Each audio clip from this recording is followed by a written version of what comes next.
Hey, what's going on, guys? So quite a few people messaged me yesterday asking for a video on Pape Matar Sarr.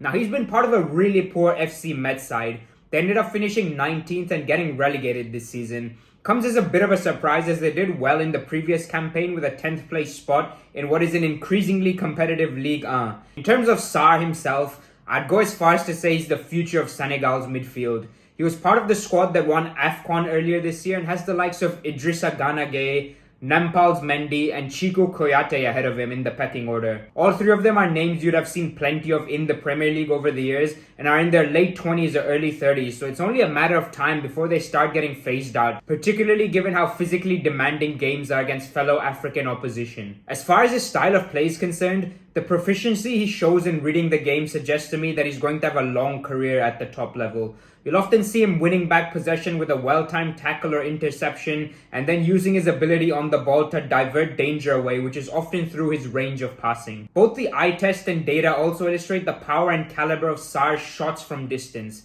The interesting part is they're generally of very high quality and test the opposition keeper, unlike several players who have plenty of attempts but often smash the ball into row Z. He adds a new dimension to whichever side he plays for, as other teams will be wary of leaving him with any sort of space on the edge of the box. Additionally, the way he drives forward in possession through the middle of the pitch is a sight to behold.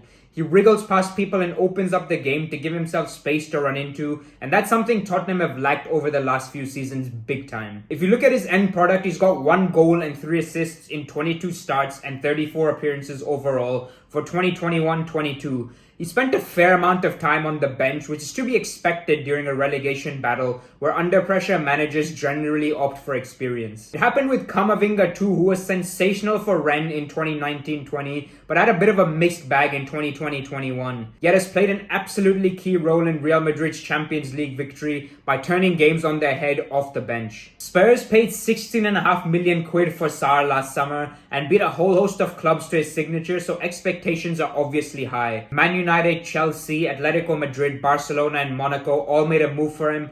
Man City have been tracking the lad since he was 9 years old, for fuck's sake. To finally seal the big transfer to Tottenham seems to have impacted his application ever so slightly. Moves of this magnitude clearly affect players in different ways.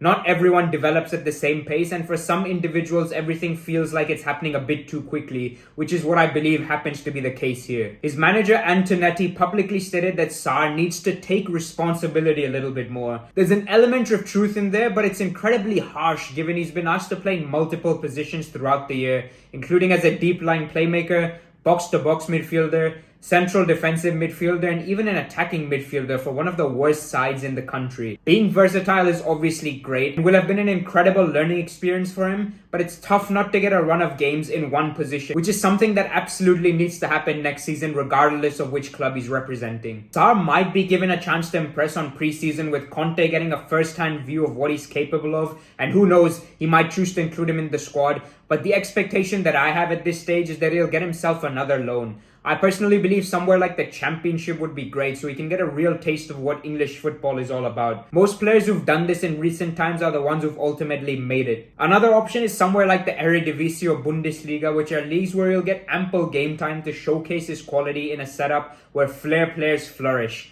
which in turn will shoot his confidence right back up. Overall, it's really important to keep in mind he's still only 19 years old, extremely raw but plenty of time to turn things around, and it was only last season when he was dazzling viewers with his technical finesse and box-to-box qualities. Fabio Paratici himself has said in the summer of 2021, "I think Pape is one of the most talented players in Europe. Our job is not to look just at tomorrow, but also past tomorrow or next year. He will eventually showcase his talent." Based on those comments, a slight dip in form was almost expected among the transfer committee. He's a real diamond in the rough who needs to be managed very carefully going forward. If you Google his name, you'll see a variety of different media outlets, some suggesting that he's nailed on to be a world beater, there's no denying it whatsoever, and then others are shooting him down saying that he's been a flop this year. I would avoid buying into both of those narratives because the truth very much lies somewhere in between. Top talent with a lot of work to do, and I have a good feeling that he will eventually be a key part of this Tottenham squad, whether that's this year or in 2 or 3 years, only time will tell. Cheers for watching, guys. I'm happy to answer any questions you may have, and feel free to suggest any further videos you want me to make, whether it's on this topic or another one. Have a great day.